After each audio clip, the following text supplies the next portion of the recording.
Hai semua, Assalamualaikum dan salam sejahtera.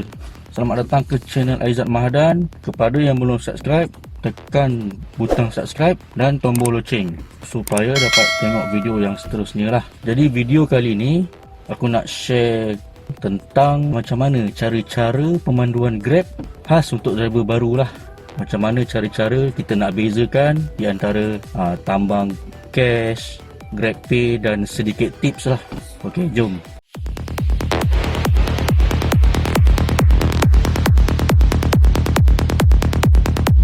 Okey, yang pertama sekali lepas job masuk, apa yang perlu kita buat, kita tengok dulu sama ada job ni adalah cash ataupun GrabPay. Tengok ni kan, kat sini terbelah harga ni dia ada tulis kat sini cash. Jadi payment untuk ni ialah bayaran cash lah. Kita tengok job ni kejap lagi macam mana, sama ada perlu lalu tol atau jalan biasa je. Lepas dah dapat job, dua benda lah, kita tengok harga, lepas tu cash, lepas tu lokasi. Macam ni dia nak pergi Jalan Misteri, ni dekat belah Skudai sana lah. Lepas tu korang tekan ni, kat sini dah ada arrow kat sini lah. Ni untuk navigate lah, untuk lokasi tu. Okey, Jalan Gelam 3. Okey, first navigate tu untuk ke lokasi pick up tempat di mana customer ataupun penumpang tu tunggu kita. Okey, sebelum tu kalau belum setting untuk GPS korang, korang pilih lah sama ada nak guna Google Maps atau Waze. Mana yang biasa guna Maps, pilih untuk Maps lah. Macam aku biasa guna Waze, jadi aku select dekat Waze lah. Sampai je dekat tempat lokasi pick up, kita tekan I arrive. Bila penumpang dah buka pintu, dah masuk dalam kereta, kita confirmkan lagi sekali dekat penumpang tu, tempat yang dia nak tuju tu betul tak? Sama tak dengan alamat yang dalam apps tu? Dah betul. Kalau kita dah baca sekali lalu, kita cakap, dia kata okey betul, barulah kita tekan pick up. Okey, lepas tekan pick up, kita tekan navigate kan. Untuk perjalanan, setiap perjalanan ni biasanya korang akan faham lah perjalanan ni lalu tol ke tak. Jadi kalau korang tak pasti, tekan dekat Waze tu kan, dekat bawah arrow tu, korang tengok perjalanan tu ada lalu tol tak. Kalau ada lalu tol, so kita kena beritahu penumpang tu lah. Kak, ni kan 50 kan, tapi nanti kita ada lalu tol Betul lagi. jadi kena tambah RM80 lah macam tu. Okey. Boleh Okey.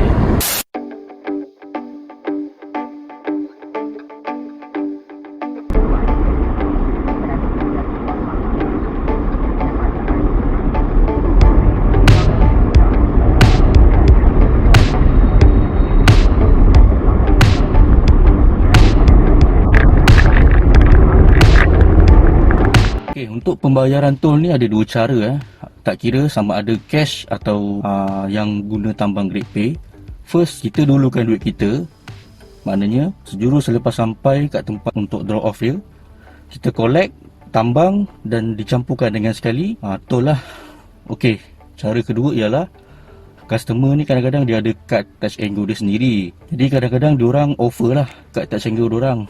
Jadi bila berlaku macam tu, nanti kita tak payahlah nak isi dekat dalam tempat kotak tol tu, sebab customer dah pakai duit dia kan. Jadi kita just collect duit tambang saja. Untuk GrabPay pula, kita dulukan juga duit kita. Contoh ni yang tak bagi touch and go, kita key in dekat kotak tol tu berapa yang duit tambang, berapa duit tol tu. Kemudian kita terus tekan proceed. Dah. Untuk tambang GrabPay kita tak perlu minta daripada customer tu. Macam tu. Okey, jadi dah sampai dekat lokasi drop off. Lepas kita tekan drop off, okey, dia akan tulis dia akan terpapar kat sini harga tambang RM50. Kemudian ada kotak kat sini tol kan. Ini yang kita kena isi ni. Jadi tol tadi tu RM1.88. So kita bayaran yang kita minta daripada customer ialah RM51.88 lah. Okey, kita tekan confirm. Okey, settle lah untuk job ni. Okey, ada satu hal yang paling penting waktu korang turunkan penumpang tu, korang kena pastikan sekeliling korang tu selamat lah. Ni aku share kat korang ada satu video ni pernah viral. Kita tengok kat dalam YouTube ni. Penumpang Grab buka pintu tak tengok belakang. Okay, jom kita tengok. RM6. Sorry bang. Boleh? Terima kasih.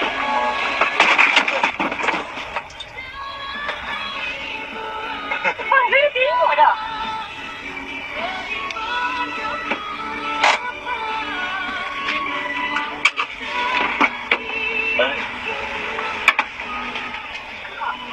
Ya, aku tengok ni tadi. Jalan tiba-tiba ni. Lagi.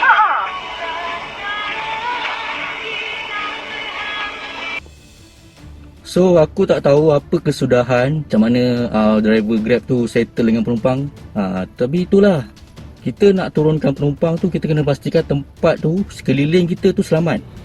Kalau macam kau dah katalah tempat tu sibuk kan, okey, waktu kau dah customer tu dah bagi duit apa semua, kau jangan buka dulu auto lock tu kan. Ataupun kalau macam dah terlanjur dah terbuka, ataupun kereta korang memang tak ada auto lock, waktu penumpang tu nak turun dia buka pintu tu, korang cakap kalau ada kereta, kak kejap kak ada kereta. So diorang akan alert lah. Korang kena peka dengan keadaan sekeliling korang. Dalam kes tadi tu, kita nampak macam salah penumpang tu sebab dia main buka je pintu kan. Tapi driver tu, kau berhentikan kereta kat mana? Kau kena pastikan sekeliling kau tu okey lah, barulah kau boleh dengan confident kau biar customer tu buka pintu. Kan dah tak pasal-pasal lah pintu kau bersepai tu. Aku tak tahulah tu berapa lama dia tak bawa Grab tu nak settlekan pintu dia kan. Dah buang masa dah kat situ kan. Jadi pastikan kawasan yang korang nak turunkan drop off tu selamat. Okey, sejurus selepas kita menurunkan penumpang adalah lebih baik kiranya kita sepintas lalu je lah. Kita toleh belakang, kita tengok kita punya seat, kita punya ni semua. Sebab kadang-kadang customer ni diorang lalai, cuai dan sebagainya. Iaitu apa? Tertinggal barang, tertinggal handphone. Jadi kalaulah korang sempat, macam ada satu waktu tu kalau job tu tengah slow, korang toleh-toleh lah belakang tengok seat. Sebabnya apa? Customer ni kalau diorang dah tertinggal barang, benda ni akan jadi leceh. Kau akan jadi susah melirik-lirik lah nanti. Nak kena pergi cari dia balik, kena call CS. Dia sebenarnya waktu customer tu tengah-tengah sibuk-sibuk nak turun kan, waktu tu lah korang toleh belakang, korang tengok sekali lalu kan. Waktu dia tengah, masing-masing tengah macam nak, dia lah tengah buka-buka pintu, time tu korang jeling lah macam tu. Jadi kalaulah ada benda-benda yang diorang tertinggal, kau sempat lah nak jerit kat orang tu kan, "Sir, your phone," macam tu ke apa kan. Kau sempat lah nak panggil dia supaya dia datang balik dekat kau. Kau horn ke apa, mesti diorang toleh kan. Kau angkat gitu kan, handphone ke bag ke apa. Jadi benda tu kat situ je dah boleh settle lah. Kalau orang kecuaian diorang tu kita boleh settlekan kat situ, dah jimat masa dah. Kalau katalah kau dah jalan, kau tak tengok belakang, sekali rupanya ada handphone ke handbag ke kan. Lepas tu kan leceh, kau nak kena pusing balik lah. Dah buang masa lah kat situ. Sebab benda ni aku rasa setiap driver akan lalui lah. Pasti berlaku punya hal tinggal barang ni. Jadi itulah, kecuaian yang berlaku dekat diorang tu akan menyebabkan kita susah juga. Dia akan melibatkan masa semua. Seterusnya kalau kita dapat pin location tu, misal kata kita dapat pin location tu dekat tempat sukan, tempat sport. Contoh macam tempat futsal ke, tempat basketball ke. Okey, dia akan berlaku dua situasi. Sama ada memang pertama, customer tu memang diorang baru selesai bersukan dan memang nak balik rumah. Lagi satu, rumah dia dekat kawasan tu, tapi bila dia nak letak rumah dia tak ada. Jadi dia letaklah mana yang berdekatan. Kadang-kadang dekat depan rumah dia je. Tempat contoh gelanggang futsal tu dengan rumah dia tu sebelah je. Jadi dia nak letak rumah dia tu tak ada. Okey, kat sini korang tengok, kalau betul memang customer tu dari baru lepas bersukan, kalau dia berpeluh yang memang kau tengok, alamak macam mana ni sama ada kau nak cancel job tu ataupun tak apa, diorang naik, tapi kau kena cakap dengan dia baik-baik lah. Sorry lah, you punya badan, you punya baju basah, you jangan sandar, you duduk saja je, you tak boleh sandar. Macam tu. Kalau korang nak langkah selamat, sebenarnya cancel lah job tu, terpulang lah. Biasanya Orang yang nak pergi bersukan ni, diorang tak adalah nak pergi jauh-jauh kan. Kadang job untuk setakat RM5, RM6 je. Jadi kalau korang nak cancel lah, terpulang lah cancel. Tapi itulah macam aku cakap tadi, kadang-kadang orang tu dekat rumah, tapi dia nak pin location kat rumah tak boleh. Kalau berlaku macam tu, biasanya aku akan call. Kan kita boleh call, free call tu kan. Call customer tu tanya, ini betul-betul dia daripada tempat sukan ke ataupun dia dekat rumah.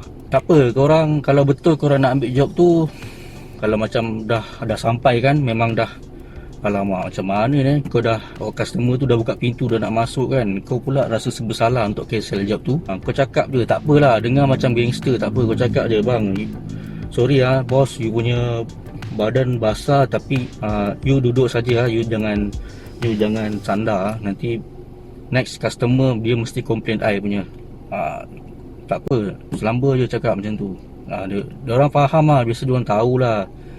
Macam tadi aku baru bawa dua orang Chinese, dia daripada gelanggang basketball.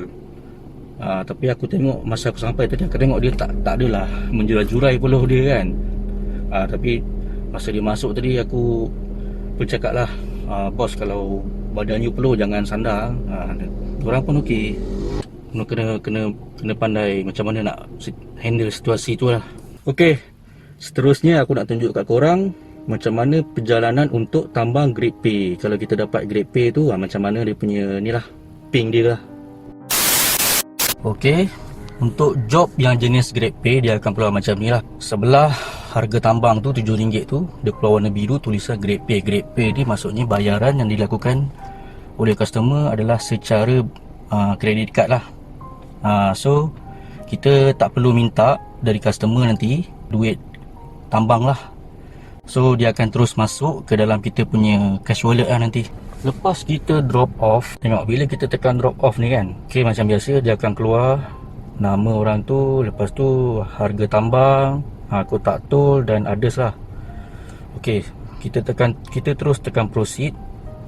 Tengok dekat bawah ni dia ada tulis siap-siap, do not collect cash, you will be paid by grade pay, you don't need to collect cash from passenger. Jadi kita jangan minta, jangan risau, duit tu dia Grab akan masukkan kat dalam kita punya cash wallet. Ok, kita tekan confirm, selesai untuk job ni lah. Untuk star rating, biasanya kalau kita ok, customer ni biasanya ok je lah. Dia akan keluar macam ni 5 bintang, kita tekan submit je lah. Melainkan kalau korang menghadapi masalah dengan passenger tu, nanti dekat letaklah berapa bintang yang korang nak, lepas tu letak apa masalahnya, apa yang berlaku, drop off tak betul, salah tempat ke, pick up tak betul ke kan, tempat yang kita tak boleh nak drop off tapi dia suruh drop off, pick up in macam-macam lah, stuck in traffic ke apa benda kan. So kalau tak ada apa-apa, just tekan submit 5 bintang, ok, selesai. Macam tu je. Lagi satu bila kita memandu di waktu demand, kadang-kadang kita akan dapat bonus. Tengok dekat sini dia ada untuk tambang perjalanan ni RM8, kemudian ada tulis tambah RM3.40 kat situ kan.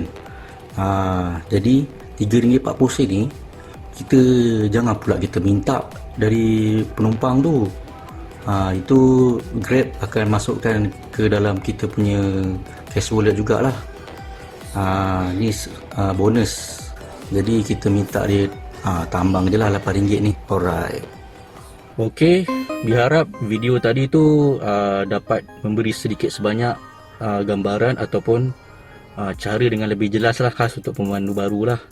Jadi kalau ada persoalan, korang boleh komen kat bawah lah, apa-apa yang tak faham ke kan. Okey, sekian dulu daripada saya, Aizat Mahadan. Kita jumpa lagi dalam next video. Assalamualaikum dan salam sejahtera. Bye bye.